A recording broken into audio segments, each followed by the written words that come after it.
Welcome back. You're watching Siasa Fiesta here. We continue pace with the conversation holding court with John Brady, who is the chair of ODM, also nominated MP. We have with us Dan Manzo, who is the senator of Mang'u. We're expecting Eden Kenya to be with us as well, and Farah Malim, but they are no show this morning. At least it seems the recess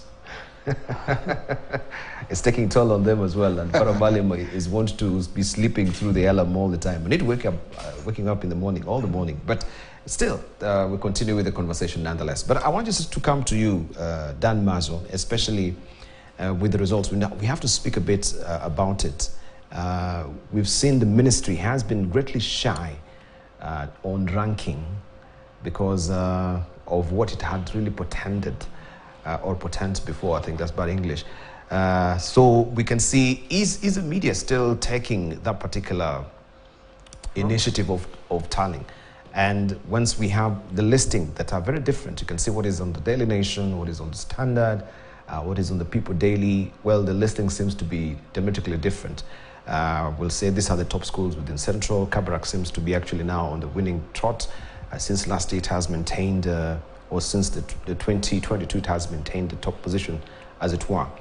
So when we have all this listing and the splashing of students' faces as well, are we in any way continuing with that particular practice that the ministry is trying to avoid? You know, in one way or another, you do the rank because the mean scores, but it's affected by many things like the number of students in a school. I remember my former school, you know, when I did Form 4, we were #1 in Kenya. Mm-hmm. And the good news for all Kenyans, when these students have done so well, is that we are assured of surgeons in future, you know, doctors, lawyers, professors, because it is that top cream which go to study these very hard courses, engineers and things like that. And most of my classmates became surgeons. In fact, if you wake up from surgery and you have a kind surgeon, he is likely to have been at Starehe Boys Center. Late Griffin used to encourage, you know, people to become doctors. In fact, he never wanted me to become a lawyer, but when he agreed that I apply for that, he told me to become a judge.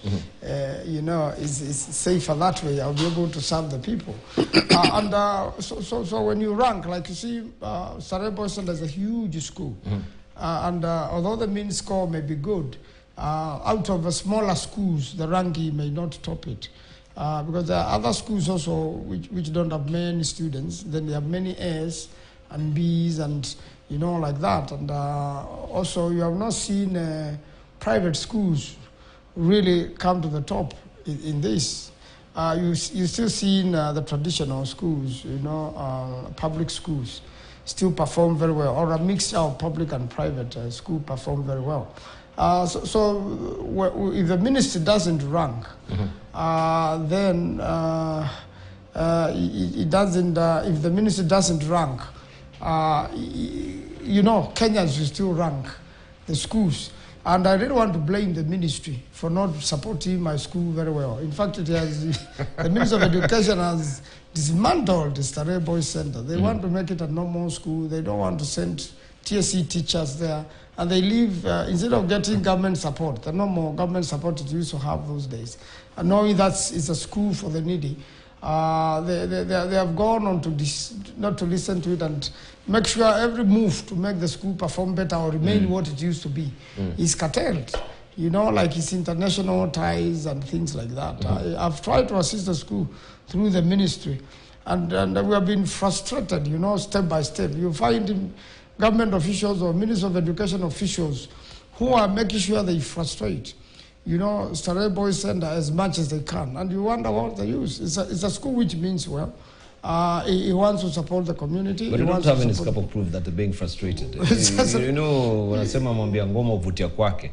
So since you're actually an alumni of that, you think... But as alumni, we support the school. And when they have an issue with the Ministry of Education, like teacher postings, or when there is something the ministry must do, like when they allocate monies for schools, for repairs and things like that. You've got to struggle, and sometimes you just walk. As alumni, we help. You know, we have an old Starean society which also fundraises for the school.